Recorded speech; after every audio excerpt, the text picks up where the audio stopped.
Pasakyti. Tavo tėvelis, jeigu sakai. Bet tylėk jo, kada.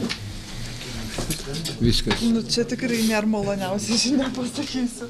Bet jau tu turi būti kapas. Kai prieš mėnesį Krepšinio federacijos prezidentas Vladas Garastas netyčia prasitarė, kad prie moterų rinktinės vairo stos Romualdas Petronis, žinia apie tai, kad vykdomojo komiteto posėdyje federacijai pareigota pradėti derybą su buvusiu Lietuvos moterų rinktinės treneriu, dabar treniruojančiu Kursko Dinamo komandą Algirdu Paulausku buvo gana netikėta. Lemiamas faktorius buvo tas, kad Algis Paulauskas turi didžiausią patirtį.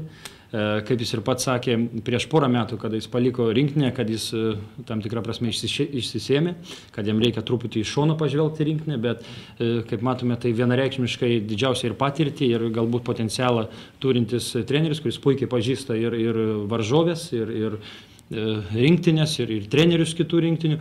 Taip, kad, manau, tai yra labai logiškas sprendimas.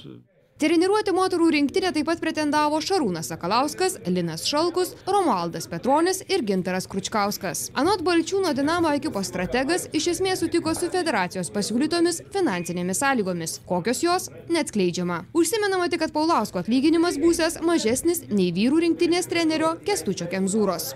Varžybų kalendorius yra toks, kad jis tai netrukdytų man dirbti klube. Man tik tai 2 savaitės būtų tos, kurias reikia suderinti. Klubo valdžia nedaro jokių, kaip sakyti, kliūčių, kad aš galėčiau dirbti rinktinės treneriu. Ir dėl to apsisprendžiau, kad galiu.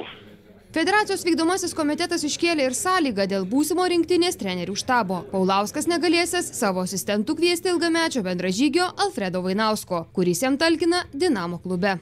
Jeigu abu treneriai dirbs rinktinėje, tai klubas nebus patenkintas, o jeigu bus mėtomasi tarp klubo ir rinktinės, tai ir mes nebūsim patenkinti. Tai taip, kad geriau atskirti šios dalykus iš anksto ir aš manau, kad ir rinktinė, ir klubas tada tikrai laimės.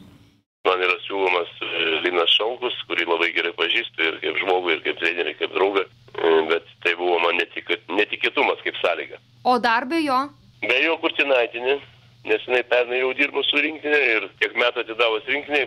Dėl rinktinės štabo žadama apsispręsti jau rytoj, galutinai susitarti su Algirdu Paulausku tikimasi artimiausiu metu. O naująjį moterų rinktinės trenerį patvirtinti oficialiai planuojama vykdomojo komiteto posėdį kovą.